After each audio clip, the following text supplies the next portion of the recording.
আসসালামু আলাইকুম প্রিয় দর্শক, আমি আছি ঢাকা শ্যামবাজার বনলতা বাণিজ্যালয় থেকে আপনাদের সঙ্গে আজকের বাজার রেট জানিয়ে দিব। তার আগে আমি ডেটটা বলে দেই।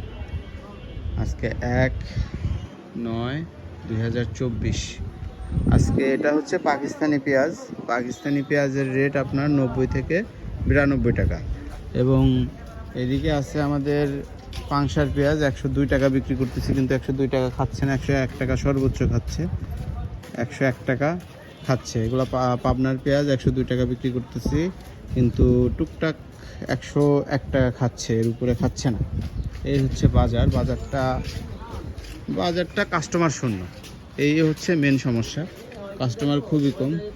এদিকে অনেক পেঁয়াজ আছে, এদিকে আমাদের হলুদ আছে, কুচি হলুদ। এটা নাটোরের কুচি, এটা হচ্ছে 230 টাকা, আর এটা হচ্ছে 250 টাকা নাটোরের কুচি। এদিকে হচ্ছে গুইমারি হলুদ আছে, গুইমারি হলুদ 250 টাকা বেচতেছি। এদিকে ইন্ডিয়ান সর আছে, ইন্ডিয়ান সর বিক্রি করতেছে 250 টাকা করে। কুচি বেচতেছি, ইন্ডিয়ান কুচি 235 টাকা। এগুলো হচ্ছে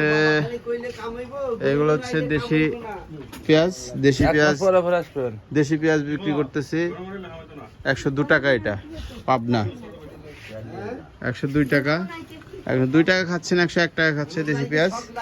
এরকমই বাজার। এবং ফরিদপুরের পেঁয়াজ আছে, আমার কাছে নেই, ওগুলো 95 টাকার নিচে বিক্রি হচ্ছে। এগুলো সব আমাদের পাংশা এবং পাবনার পেঁয়াজ।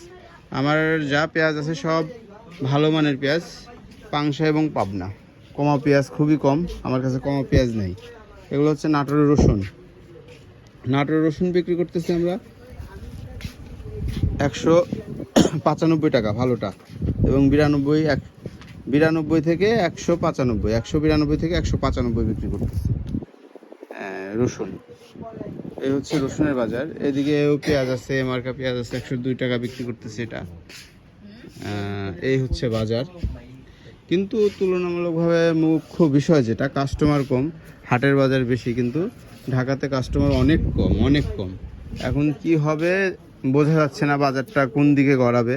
তবে যা বিক্রি করতেছে 101 টাকার নিচে বিক্রি করতে দিচ্ছে না। আমাদের এই পেঁয়াজগুলো খুবই ভালো মানের পেঁয়াজ, এই জন্য। সে হিসাবে আমাদের শ্যামবাজারে মিশরি পেঁয়াজ আছে, মিশরি পেঁয়াজ বিক্রি হচ্ছে আপনার 85 টাকা। এবং এই যে পাকিস্তানি 92, 90। আর চায়না পেঁয়াজ আমার কাছে নেই, চায়না পেঁয়াজ মেবি 80 টাকা বিক্রি হচ্ছে। আর মিশর যে পেঁয়াজটা আছে সেই পেঁয়াজটা বিক্রি হচ্ছে আপনাদের 80-82। এ হচ্ছে বাজার। ও পাশে আবদুল্লাহ বাণিজ্যালয়, কোনো কাস্টমার নাই, রোড পুরো ফাঁকা। এখন হাঁটতে হাঁটতে মেন রোডে যাব, দেখি মেন রোডে কী পরিস্থিতি। বেচা কেনার পরিস্থিতি খুবই খারাপ। আলম ট্রেডার্স,